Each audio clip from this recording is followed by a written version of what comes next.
একটা টিকটকার নাম আছে শিবন, আবার এগুলো নিয়ে মেসেঞ্জারে চ্যাটিং করেছে, নানান কথা বলেছে। কি অবস্থা? ঈদ মুবারক। আর আপনার কি ভাইরাল হইতে পারবো না নাকি? ঈদ মুবারক বাবা, কি অবস্থা? আলহামদুলিল্লাহ, আমি খুব ভালো আছি। এখন কথা হচ্ছে ভাইরাল হবেন, আরো বাপ সহ হবেন। কথা হচ্ছে আপনি চুল কবে কালার করবেন এটা আগে ঠিক করেন। হ্যাঁ, মানে আমি সেলুন দেখতেছি, ঠিক আছে? আপনি আগে চুল খালি লাল করা লাগবে, পরেরটা পরে। এগুলো নিয়ে মানুষ আবার তোলপাড় করতেছে। সে বলতেছে ভাই ভাইরাল হওয়ার একটা উপায় বের করে দেন। আর একটা টিকটকার নাম আছে শিবন, তখন বলতেছে ভাই খালি কাপড় চেঞ্জ করে খালি চুলের কালার করেন, দেখেন আপনি এক রাতে ভাইরাল হয়ে যাবেন। এই যে নানান ধরনের আলোচনা সোশ্যাল মিডিয়াতে যখন প্রচার হয়ে গেল, সে নিজে বলতেছে আমি আগে ভাইরাল হয়নি, তারপরে আমি ফিরে আসবো, আবার তওবা করে বলবো আমার ভুল হয়ে গেছে, আমার মাফ করে দেন। এই যে বাংলাদেশে এই ধরনের ঘটনাগুলো ঘটলে আলেম সমাজের বদনাম হয়, আলেমদেরকে মানুষ বদনাম দেয়। কথা বলেন ঠিক কিনা? আমার জীবন আমার মরণ আমার বন্দেগি কবুল করো ইয়া ইলাহি, আমার জিন্দেগি আমার জীবন আমার মরণ আমার বন্দেগি। কথা বলেন ঠিক কিনা? এ যুবক, সবকিছু হবে কার জন্য? আজকে অবাক হয়ে যায়, দুনিয়ার ধান্দায় পড়ে বক্তা থেকে হয়ে যায় টিকটকার। মানুষকে বলে আমাকে আপনারা দোয়া করেন, আগে ভাইরাল হই তারপরে আমি ফিরে আসবো। কি করে? কথা কয় না কেন? আগে ভাইরাল হয়ে নেই তারপরে ফিরে আসবো, এই কথা বলে ভাইরাল হওয়ার নেশায় বক্তা হয়ে যখন মাঠে ময়দানে কথা বলতেছে, ইমামতি করতেছে, খুব বেশি দাওয়াত আসতেছে না আল্লাহর বান্দা ভালো জানে। আল্লাহর বান্দা এইবার চুলের কালার করে ঘুরতেছে, রং বেরঙ্গের চুল লাগাইছে। মানুষ বলে ভাই আপনি ওয়াজ করতেন, এরকম একজন ভালো মানুষ, আপনি আলেম মানুষ, বক্তা হইয়া কেমনে টিকটকার হয়ে গেলেন? চুলের কাটিং কেন করেছেন? লম্বা জামা ছেড়ে কেন শার্ট প্যান্ট পরে ঘুরতেছেন? কি হয়েছে? বলে ভাই এটা আমার মনের ইচ্ছা, আমি ইচ্ছে করে করেছি, আপনাদের সমস্যাটা কি? এই কথা বলে মিডিয়ার সামনে প্রচার হয়ে গেল। আল্লাহর বান্দা এবার কালার চুলটা কেটে ফেলে দিয়েছেন। শোনেননি আপনারা? ওমর ফারুক আল আজমি নাম, আমাদেরই দিনী ভাই, একজন আলেম যদি এরকম করে দেখে আসলে কষ্ট লাগে। আমার ভাইয়ের এই আল্লাহর বান্দা ফিরে এসেছে, সে দেখলাম গত কয়েকদিন আগে চুল কাটা একেবারে ক্লিয়ার হয়ে গেছে। চুল কাটার সময় কান্নাকাটি করতেছে আর বলতেছে আরে আগে মানুষ দেখে সালাম দিত, আমি যখন এরকম টিকটকার হয়ে গেছি মানুষ তখন সালাম দেয় না, মোবাইলে হুমকি দেয়। কথা বোঝেন নাই? আল্লাহ সম্মান দেওয়ার মালিক। কথা বলেন ঠিক কিনা? কত ইজ্জু মান তাশা ওয়া তুযিল্লু মান তাশা, সম্মান দেওয়ার মালিক কে? আরো জোরে বলেন কে? আল্লাহ যদি তোমারে সম্মানিত করে, আল্লাহ যদি তোমারে মহব্বত করে ভালোবেসে চুলটা টেনে আসমানের দিকে ধরে, তামাম দুনিয়ার মানুষ পা ধরে তোমারে নিচে নামাইতে পারবে না। সম্মান দেওয়ার একমাত্র মালিক কে? কিন্তু মনে রাখবেন, যারাই বড় হয় তাদের সমালোচনা বেশি হয়। কথা কোন ঠিক কিনা? সামনের দিকে যাইবা জানবো আমার আল্লাহর বান্দা ওমর ফারুক নামের এই ভাই চুল কেটে আবারও টুপি পরে বলে আমি ভালো হয়ে গেলাম। এখন অনেকে বলতেছেন এগুলো সব করেছেন ভাইরাল হওয়ার নিশায়। কতটুকু ভালো মন্দ আল্লাহ ভালো জানে, কারণ আমাদের মনের খবর জানে কে? আরো জোরে বলেন কে? আল্লাহ জনের প্রিয় ভাইকে হেদায়েত দান করে আবারও কোরআনের ময়দানে ফিরে আসার তৌফিক দান করেন। আবার এগুলো নিয়ে মেসেঞ্জারে চ্যাটিং করেছে, নানান কথা বলেছে, এগুলো নিয়ে মানুষ আবার তোলপাড় করতেছে। সে বলতেছে ভাই ভাইরাল হওয়ার একটা উপায় বের করে দেন। আর একটা টিকটকার নাম আছে শিবন, তখন বলতেছে ভাই খালি কাপড় চেঞ্জ করে খালি চুলের কালার করেন, দেখেন আপনি এক রাতে ভাইরাল হয়ে যাবেন। এই যে নানান ধরনের আলোচনা সোশ্যাল মিডিয়াতে যখন প্রচার হয়ে গেল, সে নিজে বলতেছে আমি আগে ভাইরাল হয়নি, তারপরে আমি ফিরে আসবো, আবার তওবা করে বলবো আমার ভুল হয়ে গেছে, আমার মাফ করে দেন। এই যে বাংলাদেশে এই ধরনের ঘটনাগুলো ঘটলে আলেম সমাজের বদনাম হয়, আলেমদেরকে মানুষ বদনাম দেয়। কথা বলেন ঠিক কিনা? এই জন্য ভাই তোমাদেরকে অনুরোধের ভাষায় বলবো, রিজেক্ট দেওয়ার মালিক আল্লাহ, আল্লাহর উপরে তাওয়াক্কুল করে কথা বলেন, আল্লাহকে রাজি খুশি করার জন্য কথা বলেন, দাঈল আল্লাহর কাজ করেন, ইখলাসের সহিত কাজ করেন, আল্লাহকে পাওয়ার আশায় কাজ করেন, আপনার আবার সম্মান বাড়ায়া দিবেন তিনি কে? আর একটু জোরে বলেন কে? আমার কষ্ট পাচ্ছেন, তাহলে আপনি আমি সালাত আদায় করব একমাত্র কার জন্য? ফাসল্লি রব্বিকা, রবির উদ্দেশ্যে সালাত আদায় করব। সালাত হবে একমাত্র কার জন্য? আরো জোরে বলেন কার জন্য?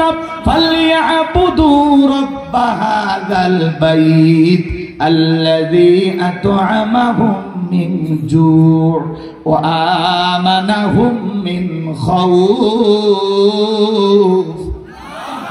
আমার আল্লাহ রাব্বুল আলামিন ডেকে বলেন, এই ঘরের মালিকের ইবাদত করো। বান্দার ইবাদত যদি ইবাদতের মতো হয়, নামাজ যদি নামাজের মতো আদায় করতে পারো, যে বান্দা 5 ওয়াক্ত সালাত দিবেন, আমার আল্লাহ ডেকে বলেন, 1 নাম্বার বান্দা নামাজ যদি নামাজের মতো হয়, এই ঘরের মালিকের ইবাদত করো।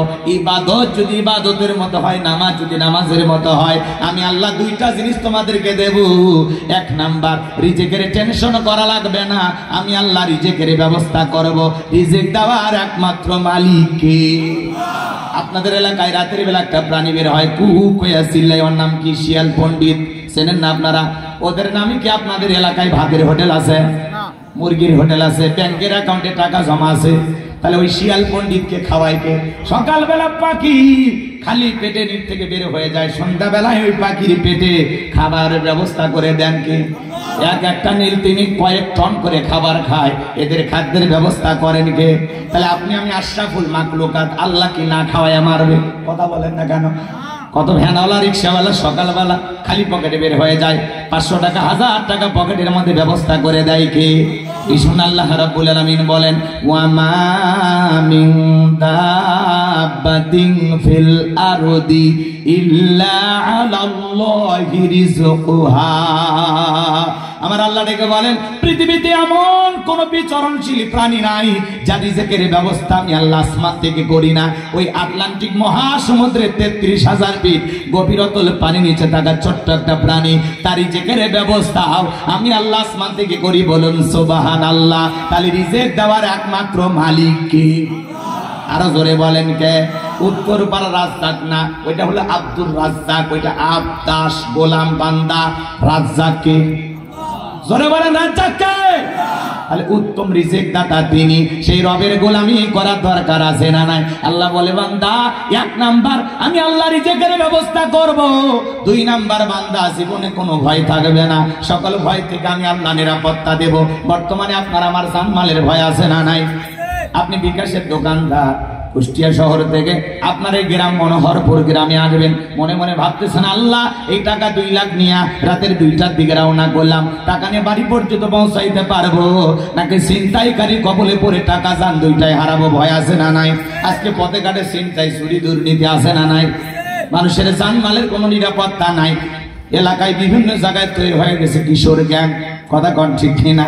এই কিশোর গ্যাংয়ের খপ্পরে পড়ে হাজার হাজার ছোট ছোট তরুণ কিশোরেরা নষ্ট হয়ে যাচ্ছে, ছোট ছোট বাচ্চাদের হাতে দেশি অস্ত্র। কথা বলেন ঠিক কিনা? আজকে সমাজ যাচ্ছে কোন দিকে? ছেলেদেরকে ভালো হওয়ার কথাও বলা যায় না। এক চায়ের দোকানদার বলে, তোমরা কেন চাকা নিয়ে ঘোরাঘুরি করো? এই দেশি অস্ত্র নিয়ে চাকু ছুরি নিয়ে কেন ঘোরাঘুরি করো?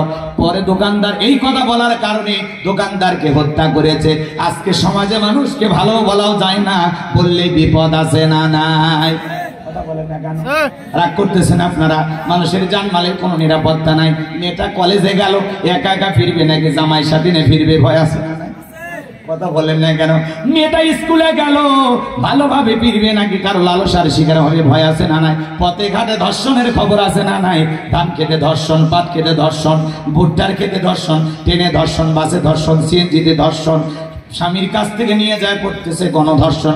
সমাজে চতুর্দিকে বাজানো আমার এত ধর্ষণ, সর্বোচ্চ পর্যায়ে মা বোনেরা ক্ষমতায়। আমরা পাকিস্তানের হানাদার বাহিনীদের গল্প শুনেছি, সে সময় মা বোনদের ইজ্জত নিয়ে খেলা করেছিল এক শ্রেণীর মানবরূপী পশুরা, জানোয়ারেরা। স্বাধীনতা এত বছর কেটে যাওয়ার পরেও কেন আমার মা বোন ধর্ষিতা হবে? এই জবাব জাতির কাছে দেওয়ার দরকার আছে না না? সমাজের যারা অভিভাবক আছে তাদের কাছে যখন আন্দোলন করা হয়, কেন ছোট শিশু ধর্ষণের শিকার হয়? কেন বৃদ্ধ মহিলা ধর্ষণের শিকার হয়? কেন স্বামীর কাছ থেকে নিয়ে যায় স্ত্রীকে গণধর্ষণ করা হয়? কেন মাকে বেঁধে রেখে মা মেয়েকে ধর্ষণ করা হয়? কেন ভাইকে বেঁধে রেখে বোনকে ধর্ষণ করা হয়? আর কত সমাজে অপরাধ বেড়ে যাবে। আমরা কি প্রতিবাদ পাবো না? আমরা কি বিচার পাবো না? তখন বলতেছে অন্য অন্য দেশের তুলনায় আমাদের দেশে অপরাধ আরো কমই হয়। কথা হয় না কেন? এছাড়া বাজার কার কাছে কি বলবেন? আজকে সমাজের দুঃখ দুর্দশার কথা তুলে ধরলে এক শ্রেণীর মানুষ আমাদের বিরুদ্ধে সমালোচনা করে। এখন উচিত কথা যদি কই পিঠের ওপর দিয়া যাবে মই, এই আনন্দে কিছু লোক কিনে খাবে বগুড়ার স্পেশাল দই। যত দোষ নন্দ ঘোষ, সত্যটা বললে দোষ, করলে অন্যায়ের প্রতিবাদ, নামটা হবে তোমার মৌলবাদ, নামটা হবে তোমার জঙ্গিবাদ। কথা বলে ঠিক কিনা? আল্লাহর আইন দিয়ে যদি চোরের বিচার করা হতো, আল্লাহর আইন দিয়ে যদি জিনাকারীর বিচার করা হতো, বাংলার জমিনে এগুলো অপরাধ বাড়ার কোনো সম্ভাবনা ছিল না। আল্লাহর আইন দিয়ে একটা বিচার করে দেখেন, একটা বিচার, এই বাংলাদেশ জান্নাতের টুকরায় পরিণত হবে। কথা বলে ঠিক কিনা? আল্লাহ এই দেশকে ইসলামের জন্য কবুল করুন। আল্লাহ এই দেশে ইসলামী সমাজ ব্যবস্থা কায়েম করে দেন। জোরে বলেন আমিন।